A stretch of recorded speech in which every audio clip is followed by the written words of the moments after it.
Camp David, the presidential retreat in northern Maryland. His name was Corporal Kyle Farrell, and he was killed just a few miles away from his post. It's an unsolved mystery. The person responsible hasn't been caught.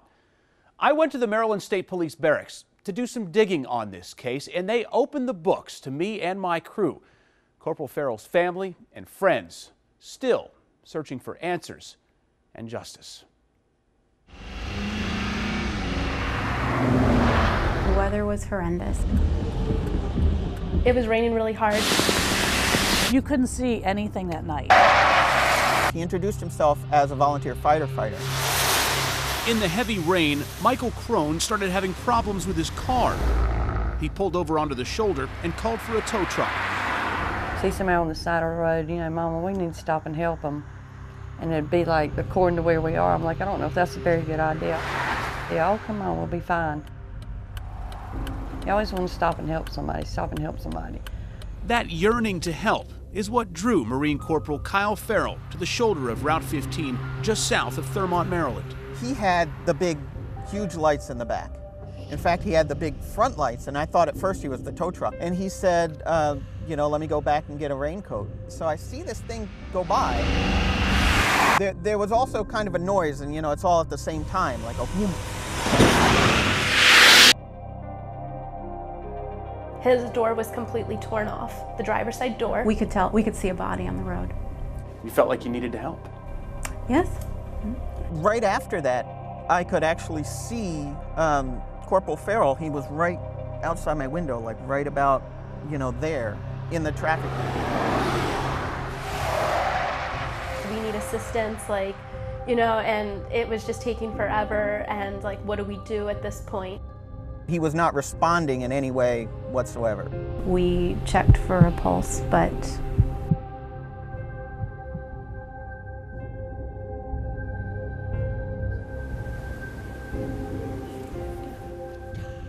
I know I will see him again. It won't be on earth, it'll be in heaven.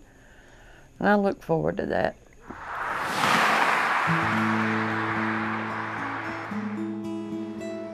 In Kyle's hometown of Carthage, North Carolina, there was no doubt service to others was Kyle's calling. I first met Kyle when he was about 8 years old. I was the T-ball coach.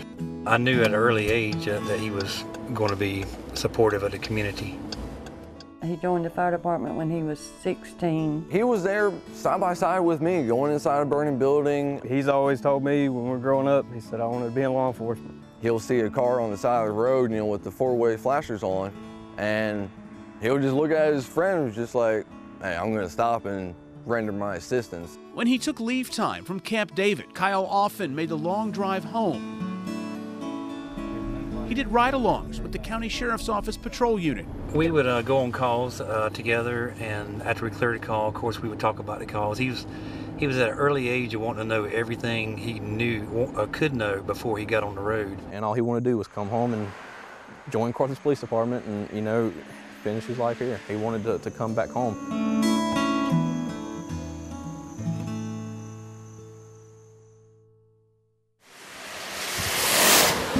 He wanted more emergency lights in his vehicle so that when he was stopped on the side of the road, people can see that he is stopped. He had some close calls and said, Kyle, man, just please be careful. It didn't slow him down a bit, though. He wanted to continue helping people. He just came to me and was like, hey, man, I need some more lights. Gotcha, man. I pulled out in front of somebody and got into a car accident. And after we called 911, here come this black truck in with his lights on, and it was Kyle. A few months before Kyle's death, Sandra Forrest was in Thurmont, involved in an accident of her own. He was so cute and just so nice, and he just came in there and helped. Just pulled over to help. To say that he was a good person would be not saying enough. The boy, he never met anybody that he didn't want to help. He wanted to help anyone he could as much as he could. If Corporal Farrell hadn't pulled over, it's quite likely I would have been just sitting in the car like this, and it would have been my car that got hit, you know, and so I probably would have died if he had not pulled over. It's just a random chance thing. The only reason why he was there was to help somebody else. getting hit and killed, and then ultimately the person who did it drove off.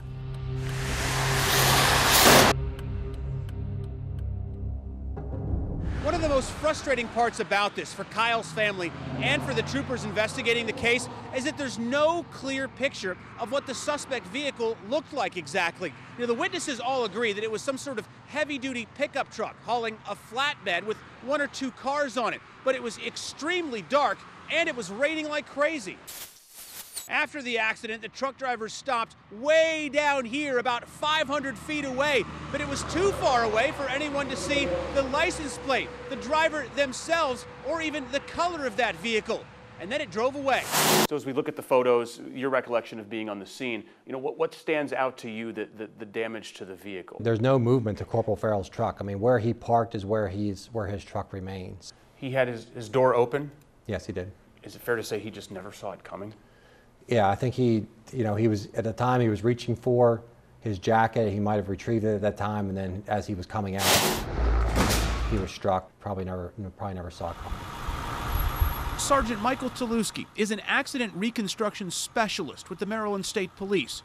He was there the night of Kyle's accident, and there was evidence found right where the suspect vehicle had pulled over.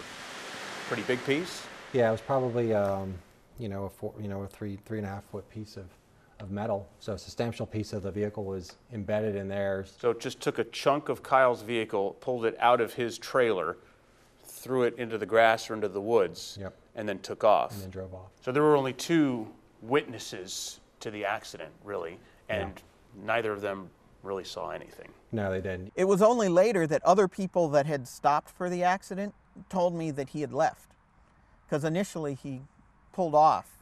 You still couldn't really make out the vehicle very well. I mean, it was, I'm not sure how far that is, but it might be a quarter mile or something, you know, and it was in the dark.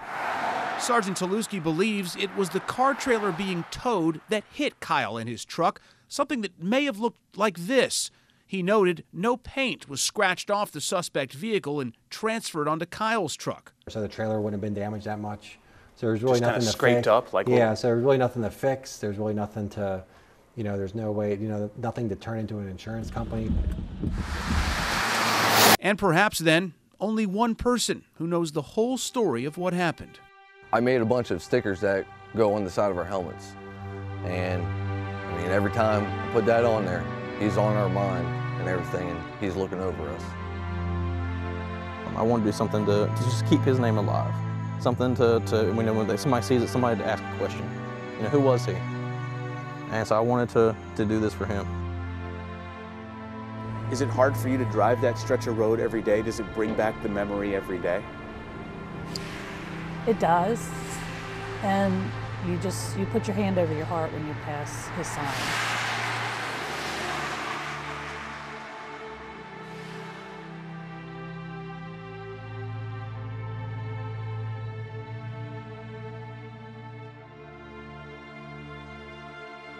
How could you drive away and leave my baby laying there?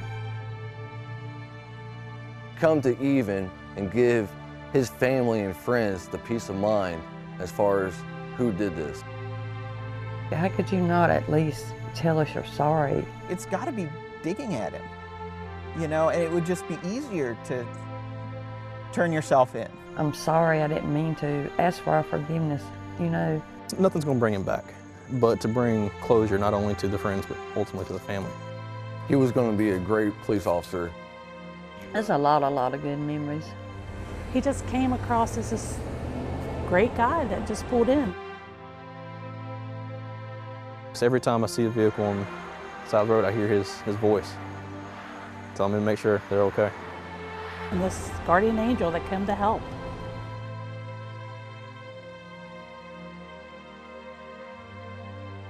Kyle's case has gone unsolved now for 764 days, 0 hours, 41 minutes, 7 seconds and counting.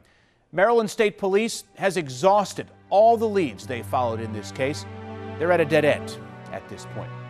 Now, where the accident happened, just south of Thurmont, Maryland, right here along Route 15. And now this road, Route 15, it stretches for almost 800 miles to the north to Painted Post, New York, to the south to Walterboro, South Carolina.